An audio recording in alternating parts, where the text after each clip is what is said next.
Hello 12th class. I hope you all are good and doing your work properly. Students, as you know, this is second part of lesson 7. That name is समकालीन विश्व में सुरक्षा. यदि आपने इसका first part नहीं देखा है तो आप मेरे चैनल पर 12th क्लास पॉलिटिकल साइंस की प्लेलिस्ट में जाकर देख सकते हो.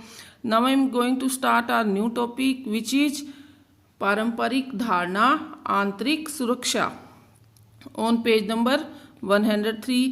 तो स्टूडेंट्स, लेसन के फर्स्ट पार्ट में हमने सुरक्षा के पारंपरिक धारणा के अंदर बाहरी सुरक्षा के बारे में रीड किया था कि कैसे एक देश अपने आप को अपने सीमा के बाहर से होने वाले आक्रमणों से सुरक्षित रख सकता है. आई होप आपको वो समझ आ गया होगा अच्छे से. अब हम आंतरिक सुरक्षा के बारे में रीड करेंगे, मतलब देश के अंदर उत्पन्न होने वाले खतरे और कैसे उनसे सुरक्षित होना है, इसके बारे में अब हम हमारे इस टॉपिक में रीड करेंगे. इतनी बातों को पढ़ने के बाद आपके जेहन मतलब माइंड में यह सवाल जरूर कौंधा होगा, मतलब आया होगा कि क्या सुरक्षा आंतरिक शांति और कानून व्यवस्था पर निर्भर नहीं करती. मतलब कि जो देश के अंदर रहने वाले लोगों के लिए जो गवर्नमेंट जो कानून व्यवस्था बनाती है, तो क्या उससे एक देश के अंदर रहने वाले लोगों को सुरक्षा नहीं मिलती. अगर किसी देश के भीतर रक्तपात हो रहा हो, मतलब लड़ाई झगड़ा हो रहा हो, बहुत ज़्यादा खून खराबा हो रहा हो अथवा होने की आशंका हो, तो वह देश सुरक्षित कैसे हो सकता है.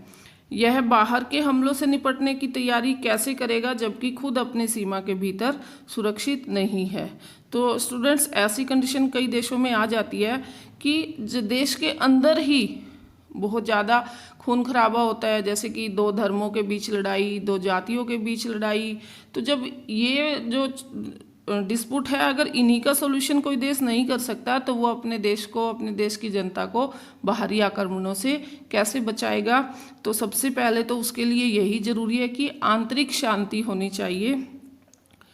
इसी कारण सुरक्षा की परंपरागत धारणा का जरूरी रिश्ता अंदरूनी सुरक्षा से भी है. बिल्कुल सही बात है ये. दूसरे विश्व युद्ध के बाद इस पहलू पर ज़्यादा जोर नहीं दिया गया, तो इसका कारण यही था कि दुनिया के अधिकांश ताकतवर देश अपनी अंदरूनी सुरक्षा के प्रति कमोबेश आश्वस्त थे. यानी कि लोगों को विश्वास था कि वो अपने देश के अंदर रहने वाले लोगों में शांति है, वहाँ किसी तरह की कोई भी सुरक्षा की ज़रूरत नहीं है. हमने पहले कहा था कि संदर्भ और स्थिति को नज़र में रखना जरूरी है. आंतरिक सुरक्षा ऐतिहासिक रूप से सरकारों का सरोकार बनी चली आ रही थी, लेकिन दूसरे विश्व युद्ध के बाद ऐसे हालात और संदर्भ में आए कि आंतरिक सुरक्षा पहले की तुलना में कहीं कम महत्व की चीज़ बन गई.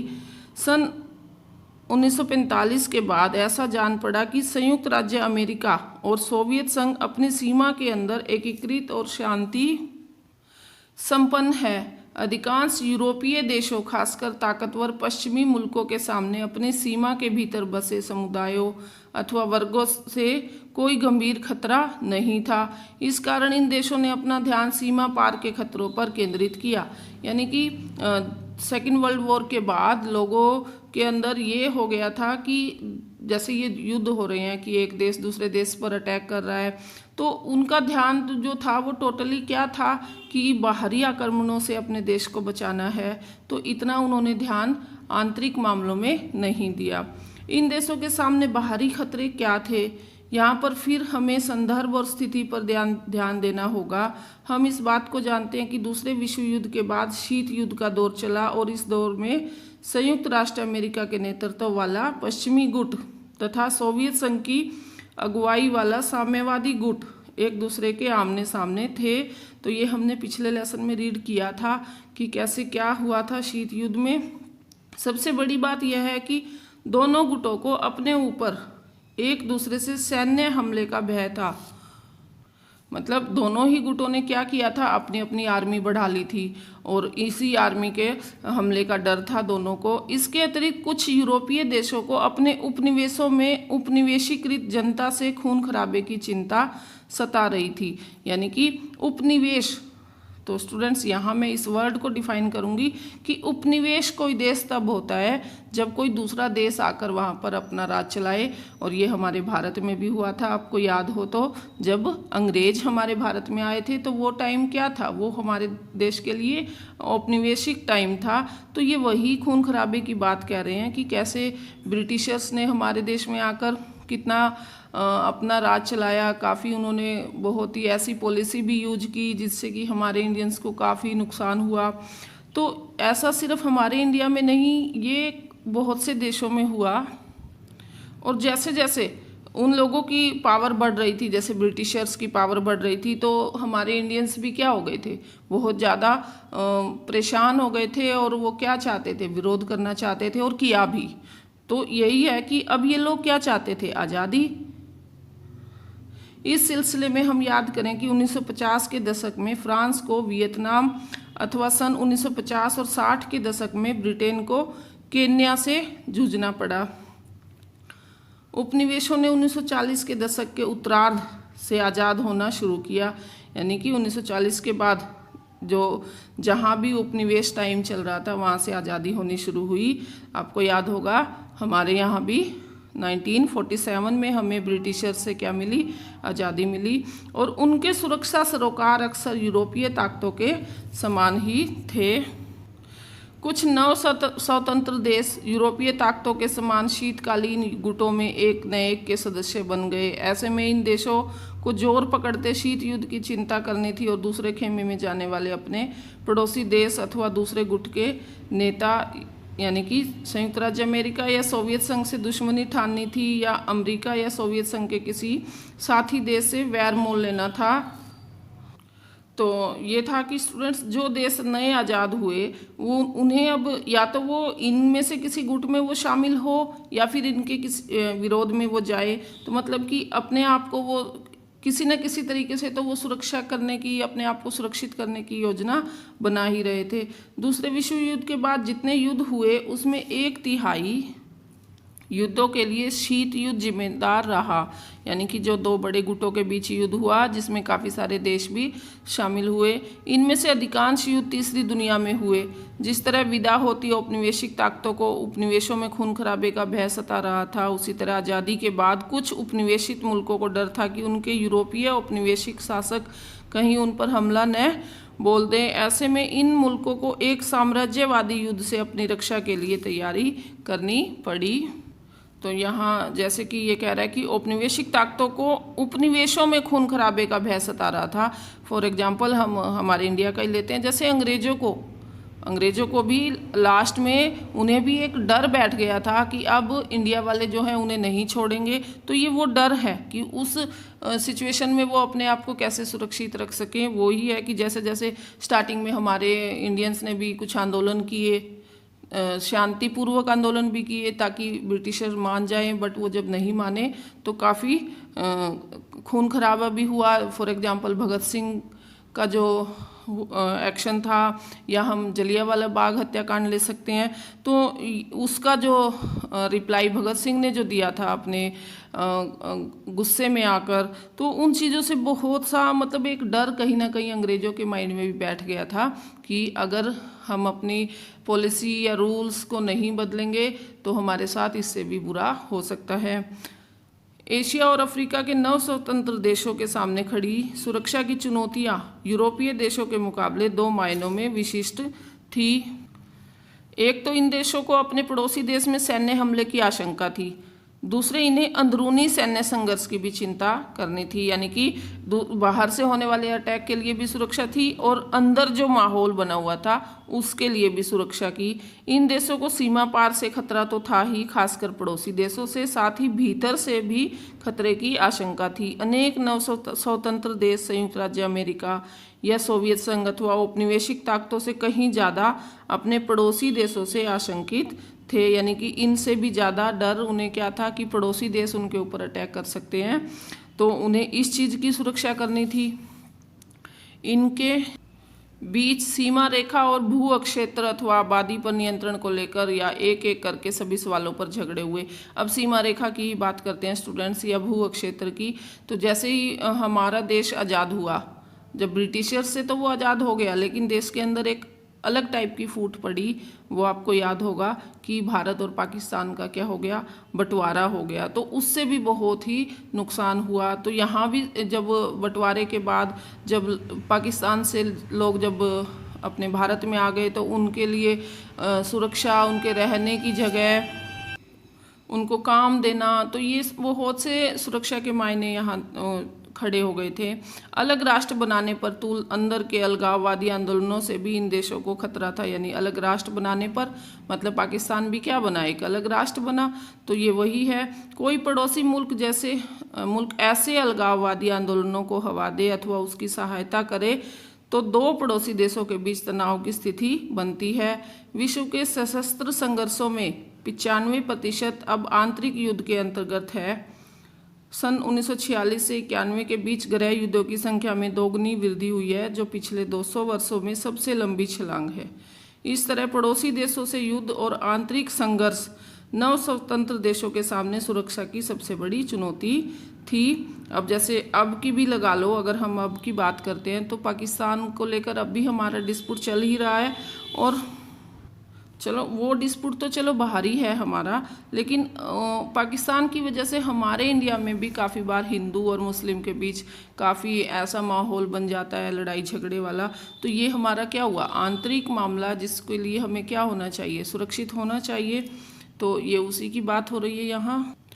Now we will discuss about सुरक्षा के पारंपरिक तरीके, कि सुरक्षा के क्या तरीके होने चाहिए। सुरक्षा की परंपरागत धारणा में स्वीकार किया जाता है कि हिंसा का इस्तेमाल यथासंभव सीमित होना चाहिए। यानी लड़ाई झगड़े का इस्तेमाल क्या होना चाहिए, युद्ध का इस्तेमाल लिमिट मात्रा में होना चाहिए। युद्ध के लक्ष्य और साधन दोनों से इसका संबंध है। अब न्याय युद्ध, यहाँ ये वर्ड आया स्टूडेंट्स की, न्याय युद्ध क्या है, यानी कि युद्ध में न्याय होना, या हम कहेंगे कि न्याय युद्ध एक रूल रेगुलेशन बनाए जाएं युद्ध के लिए, कि उस युद्ध में कितना यूज कर सकते हैं, कितने हथियार यूज हो सकते हैं और किस सिचुएशन में युद्ध होगा, क्या रीजन होंगे। तो वो सारा न्याय युद्ध में हम देखेंगे कि यूरोपीय परंपरा का ही यह परवर्ती विस्तार है कि आज लगभग पूरा विश्व मानता है कि किसी देश को युद्ध उचित कारणों यानी आत्मरक्षा अथवा दूसरों को जनसंहार से बचाने के लिए ही करना चाहिए। यानी कि एक मेन रीजन होना चाहिए युद्ध करने के लिए, जैसे यहाँ बताया रीजन की आत्मरक्षा की, या तो अपने आप को बचाने के लिए या फिर कोई बड़ा जनसंहार हो रहा है कि जिससे बहुत ज़्यादा लोग मारे जा रहे हैं, तो उनको बचाने के लिए युद्ध होना चाहिए। इस दृष्टिकोण के अनुसार किसी युद्ध में युद्ध साधनों का सीमित इस्तेमाल होना चाहिए। यानी कि अगर युद्ध हो रहा है तो उस युद्ध में हथियारों का जो यूज है वो क्या होना चाहिए, सीमित होना चाहिए। युद्धरत सेना को चाहिए कि वह संघर्ष विमुख शत्रु, निहत्थे व्यक्ति अथवा आत्मसमर्पण करने वाले शत्रु को न मारे। यानी कि ये सेना का कर्तव्य है कि वो जो युद्ध नहीं करना चाहते या फिर जिनके पास हथियार नहीं है उन लोगों को ना मारे। सेना को उतने ही बल का प्रयोग करना चाहिए जितना आत्मरक्षा के लिए जरूरी हो, और उसे एक सीमा तक ही हिंसा का सहारा लेना चाहिए। बल प्रयोग तभी किया जाए जब बाकी उपाय क्या हो जाए, असफल हो जाए। सुरक्षा की परंपरागत धारणा इस संभावना से इनकार नहीं करती कि देशों के बीच एक न एक रूप में सहयोग हो। इनमें सबसे महत्वपूर्ण है, अब देखो स्टूडेंट्स की युद्ध से बचने के लिए या युद्ध में नुकसान कम हो उसके लिए 3 उपाय किए गए। वो क्या है, वो ये 3 अच्छे से आपने लर्न कर लेने हैं। नंबर 1 इज निशस्त्रीकरण, सेकंड इज अस्त्र नियंत्रण एंड थर्ड इज विश्वास की बहाली। अब हम इन्हीं को ही और अच्छे से विस्तार पूर्वक पढ़ेंगे। अब निशस्त्रीकरण क्या है? निशस्त्रीकरण की मांग होती है कि सभी राज्य, चाहे उनका आकार, ताकत और प्रभाव कुछ भी हो, जैसे कि या वो अच्छे विकसित देश हो या कोई गरीब देश हो, चाहे कोई कैसा भी देश हो, कुछ खास किस्म के हथियारों से बाज आए। यानी कि निशस्त्रीकरण का वैसे तो मतलब यही है कि हथियारों का यूज बिल्कुल भी ना करें, लेकिन अगर कर रहे हैं तो जो जिन हथियारों से ज़्यादा नुकसान हो जाए उन हथियारों का यूज वो ना करें। उदाहरण के लिए 1972 की जैविक हथियार संधि, ये एक संधि हुई थी कि जैविक हथियार कोई नहीं रखेगा। बायोलॉजिकल वेपन्स कन्वेंशन, तो बायोलॉजिकल वेपन्स स्टूडेंट्स होते हैं कि किसी बीमारी को लेकर हथियार बनाना, कि कोई ऐसी बीमारी एक व्यक्ति के अंदर डाल दी जाए और उस व्यक्ति को उस देश में छोड़ दिया जाए जहां वो अटैक करना चाहता है, और फिर वो बीमारी जो है वहां रहने वाले काफ़ी लोगों को हो जाए।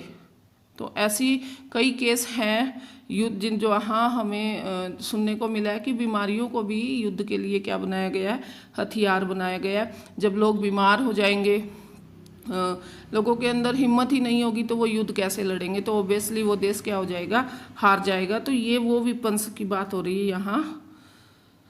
और सेकंड है केमिकल विपन्स कन्वेंशन CWC, और ये है स्टूडेंट्स की कोई जहरीली गैसें यूज करके कोई जहरीली गैस दूसरे देश पर छोड़ देना जिससे कि बहुत से बेकसूर लोग भी मारे जाते हैं। तो इनका यूज में ऐसे हथियार को बनाना और रखना क्या हो गया, प्रतिबंधित कर दिया गया, यानी कि बंद कर दिया गया है।